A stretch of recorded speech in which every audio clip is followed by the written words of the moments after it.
Hello viewers, இது உங்கள் அறுசுவை அப்டேட். இன்னைக்கு நம்ம பார்க்க போறது ஒரு சூப்பரான ஈவினிங் ஸ்நாக். இது ஸ்நாக்காவும் செய்து கொடுக்கலாம். ஸ்கூல் விட்டு வரும்போது பசியோட வர குழந்தைங்களுக்கு இதை டிஃபனாவும் செய்து கொடுக்கலாம். ரொம்ப விரும்பி சாப்பிடுவாங்க. வீட்டில் இருக்கிற பொருட்களை வச்சு ரொம்ப ஈஸியா நல்ல டேஸ்டியா சத்தாவும் செய்து கொடுக்கலாம். வீடியோவுக்கு போறதுக்கு முன்னாடி நம்ம சேனல்ல போடுற வீடியோஸ்க்குலாம் லைக் பண்ணாமே நிறைய பேர் பார்த்துட்டு இருக்கீங்க. லைக் பண்ணி சப்ஸ்கிரைப் பண்ணி நம்ம சேனலுக்கு சப்போர்ட் பண்ணுங்க. வாங்க இது எப்படி பண்றதுன்னு பார்க்கலாம். இது பண்ணுறதுக்கு ஒரு பாத்திரம் எடுத்திருக்கேன். அதில் 1 கப்பு கோதுமை மாவு போட்டுக்கிறேன். சேர்த்துட்டு அதில் கொஞ்சமாக உப்பு சேர்த்துட்டு ஒரு முறை நல்லா கலந்து விட்டுடலாம். இப்போது கலந்து விட்டுட்டேன். இதில் கொஞ்சம் கொஞ்சமாக தண்ணி சேர்த்து நம்ம சப்பாத்தி மாவு போல் பிசைஞ்சிக்கணும். அதிகமாக தண்ணி சேர்த்துறாதீங்க, அப்புறம் ஒன்றோட ஒன்று ஒட்டிக்கும். கொஞ்சம் கொஞ்சமாக தண்ணி சேர்த்து இது போல் பிசைஞ்சிக்கோங்க.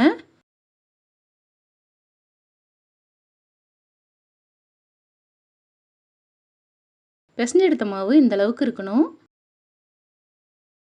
இந்த மாவை பிரிச்சுக்கலாம். நான் 4 உருண்டைகளாக பிரிச்சிருக்கேன். கிச்சன் மேடையில் கூட இதை பெருசாக தேய்ச்சிட்டு நம்ம கட் பண்ணி எடுத்துக்கலாம். நான் சப்பாத்தி கடையில் வச்சு தேய்க்க போகிறேன்.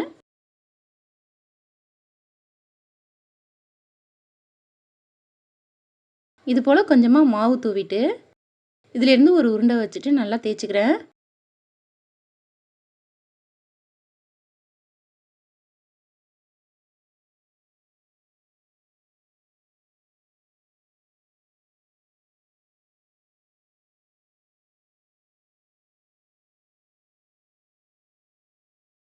நம்ம தேய்ச்சி எடுத்தது இந்த அளவுக்கு இருக்கணும். இது போலவே 4 உருண்டைகளையும் தேய்ச்சி ரெடி பண்ணி வச்சுருக்கேன். இதிலேருந்து ஒன்று எடுத்துட்டு நம்ம கத்தியோ இல்லை இது போல் கட்டரோ வச்சுட்டு நமக்கு தேவையான அளவுக்கு இதை கட் பண்ணிக்கோங்க. நல்லா மெல்லிஸாக வேணுமோ இல்லை இது போல் கொஞ்சம் பட்டையாக வேணாலும் கட் பண்ணிக்கலாம்.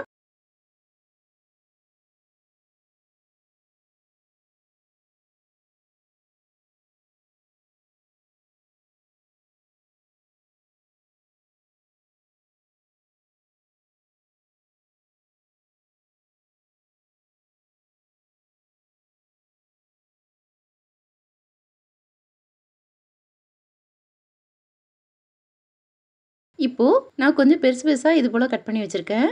எல்லாத்தையுமே கட் பண்ணி ரெடி பண்ணிட்டேன். இது அப்படியே இருக்கட்டும். இதை வேக வைக்கிறதுக்கு ஒரு பாத்திரத்தில் தண்ணி வச்சுருக்கேன். அதை நல்லா கொதிக்க வச்சுக்கலாம். தண்ணி நல்லா கொதிச்சிடுச்சு. இதில் கொஞ்சமாக உப்பு, இதில் கொஞ்சமாக எண்ணெய் சேர்த்துக்கோங்க. இது நல்லா ஒன்றோட ஒன்று ஒட்டாமல் தனித்தனியாக வேகும்.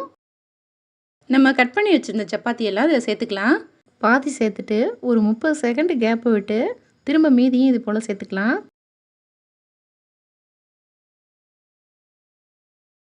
சேர்த்துட்டு நல்லா கொதிக்க விட்டுக்கணும். நல்லா ஹை ஃப்ளேமில் இதை வேக வச்சுக்கோங்க.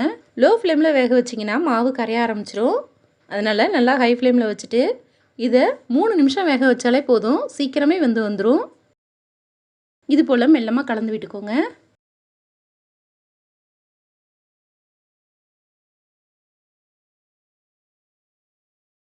இப்போது நல்லா வெந்துருச்சான்னு பார்க்கலாம்.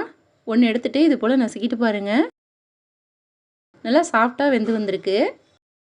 இப்போது இதில் இருக்கிற தண்ணியை வடிகட்டிக்கலாம்.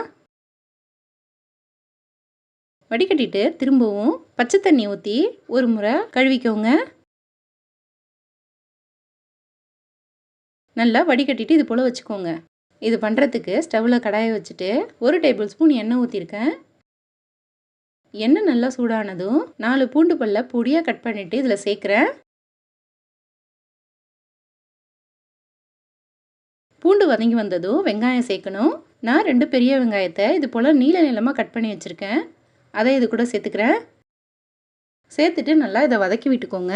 வெங்காயம் ஓரளவு வதங்கினதும் தக்காளி சேர்த்துக்கலாம்.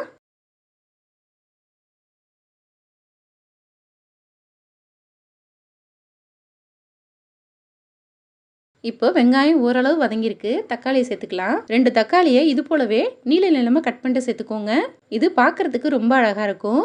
சேர்த்துட்டு இதையும் நல்லா வதக்கி விட்டுக்கோங்க. நீங்கள் இதுக்கு பதிலாக டொமேட்டோ சாஸ் கூட சேர்த்துக்கலாம். இல்லை நம்ம தக்காளியை அரைச்சிட்டு கூட சேர்த்துக்கலாம். இல்லை இப்படி சேர்க்குறது கூட ரொம்ப நல்லாயிருக்கும். தக்காளியை சேர்த்துட்டு நல்லா வதக்கி விட்டுக்கோங்க.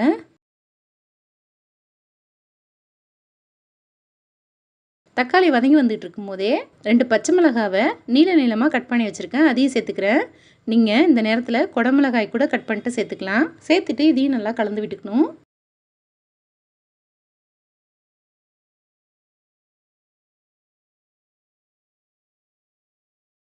வெங்காயம் தக்காளி எல்லாம் வதங்கி வந்துட்டுருக்கு. இப்போ மசாலா சேர்த்துக்கலாம். 1/4 டீஸ்பூன் கரம் மசாலா சேர்த்துக்கிறேன். 1/2 டீஸ்பூன் மிளகாய்த்தூள் சேர்த்துக்கோங்க. நான் தனி மிளகாய்த்தூள் சேர்த்துருக்கேன். இது கூடவே இந்த மசாலாவுக்கு தேவையான உப்பு சேர்த்துக்கோங்க. எல்லாத்தையும் சேர்த்துட்டு ஒரு முறை நல்லா கலந்து விட்டுடலாம்.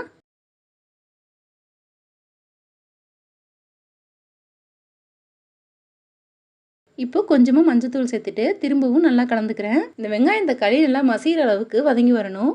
ஒரு 2 நிமிஷத்துக்கு லோ ஃப்ளேமில் வச்சுட்டு இதை வதக்கி விட்டுக்கோங்க. நீங்கள் இதுக்கு மேகி மசாலா, சாட் மசாலா கூட சேர்த்துக்கலாம். வீட்டில் இருக்கிற கரம் மசாலா மட்டும்தான் சேர்த்துருக்கேன்.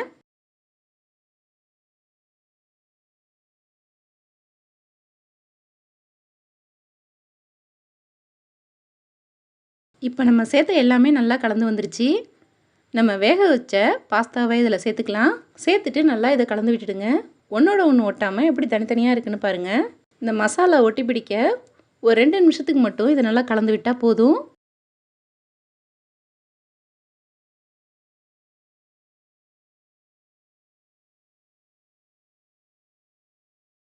இப்போது சூப்பராக தயாராகிடுச்சு. இதுக்கு மேலே கொஞ்சமாக கருவேப்பிலை கட் பண்ணிட்டு சேர்க்குறேன். சேர்த்துட்டு எல்லாத்தையும் ஒரு முறை நல்லா கலந்து விட்டுட்டு இதை சூடாக பரிமாறுங்க. பார்க்குறதுக்கே எவ்வளோ சூப்பராக இருக்குது பாருங்கள். டேஸ்ட்டு சும்மா அட்டகாசமாக இருக்குது. இது போல் செய்து கொடுத்தீங்கன்னா குழந்தைங்கள்லாம் விரும்பி சாப்பிடுவாங்க. நம்ம இது பண்ணுறதுக்கு எந்த சாஸுமே சேர்க்கல.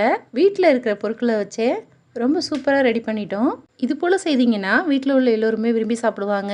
ஃபாஸ்ட் ஃபுட் ஐட்டங்களை நம்ம கடையில் வாங்கி கொடுக்கறத விட இது போல் வீட்டில் இருக்கிற கோதுமை மாவு வச்சு ஹெல்த்தியாகவும் ஹைஜீனிக்காகவும் செய்து கொடுக்கலாம்.